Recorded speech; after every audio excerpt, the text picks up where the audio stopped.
बुद्ध का जीवन हर किसी के लिए प्रेरणादायी है। गौतम बुद्ध बौद्ध धर्म के प्रवर्तक थे।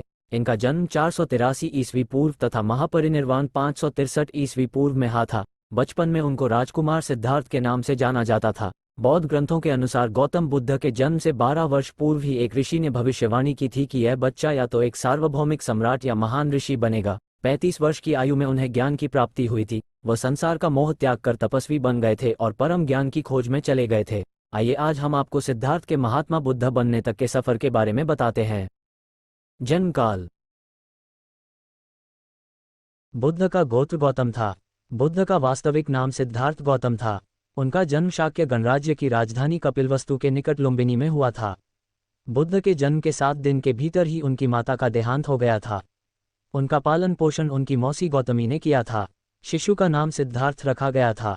शाक्य वंश के राजा शुद्धोधन सिद्धार्थ के पिता थे। सिद्धार्थ के जन्म से पूर्व हुई भविष्यवाणी से परेशान होकर उनके पिता ने उन्हें तपस्वी बनने से रोकने के लिए राजमहल की परिधि में रखा।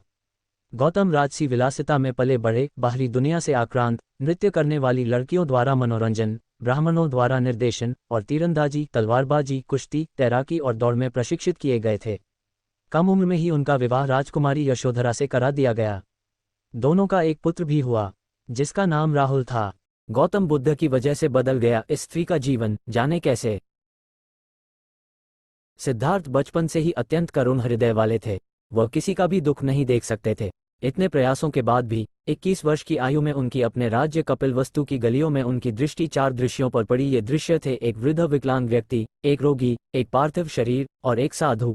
इन 4 दृश्यों को देखकर सिद्धार्थ समझ गए थे कि सबका जन्म होता है, सबको बुढ़ापा आता है, सबको बीमारी होती है और एक दिन सब मृत्यु को प्राप्त होते हैं। इससे व्यथित होकर उन्होंने अपना धनवान जीवन, अपनी पत्नी, पुत्र एवं राजपाट का त्याग करते हुए साधु का जीवन अपना लिया और जन्म, बुढ़ापा, दर्द, बीमारी और मृत्यु से जुड़े सवालों की खोज में निकल गए। ज्ञान की प्राप्ति। सिद्धार्थ ने अपने प्रश्नों के उत्तर ढूंढने शुरू किए। समुचित ध्यान लगा पाने के बाद भी उन्हें इन प्रश्नों के उत्तर नहीं मिले। फिर उन्होंने तपस्या भी की लेकिन अपने प्रश्नों के उत्तर नहीं मिले। इसके बाद कुछ और साथियों के साथ अधिक कठोर तपस्या प्रारंभ की। ऐसे करते हुए 6 वर्ष व्यतीत हो गए।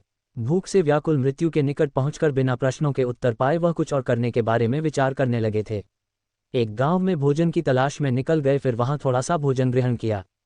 इसके बाद वह कठोर तपस्या छोड़कर एक पीपल के पेड़, जो अब बोधिवृक्ष के नाम से जाना जाता है, के नीचे प्रतिज्ञा करके बैठ गए कि वह सत्य जाने बिना उठेंगे नहीं। वह सारी रात बैठे रहे और माना जाता है यही वह क्षण था जब सुबह के समय उन्हें पूर्ण ज्ञान की प्राप्ति हुई थी। उनकी अविद्या नष्ट हो गई और उन्हें निर्वाण यानी बोधि प्राप्त हुई और वे 35 वर्ष की आयु में बुद्ध बन गए। बुद्ध को शाक्यमुनि के रूप में भी जाना जाता है। 7 हफ्तों तक उन्होंने मुक्ति की स्वतंत्रता और शांति का आनंद लिया। प्रारंभ में तो वह अपने बोधि के बारे में दूसरों को ज्ञान नहीं देना चाहते थे। बुद्ध का मानना था कि अधिकांश लोगों को समझाना बहुत मुश्किल होगा। मान्यता है कि बुद्ध को स्वयं ब्रह्मा जी ने अपने ज्ञान को लोगों तक पहुंचने का आग्रह किया था, फिर वह इस पर सहमत हो गए। इस तरह उन्होंने अपना पहला धर्मोपदेश उत्तर प्रदेश के वाराणसी के पास सारनाथ में अपने पहले मित्रों को दिया था।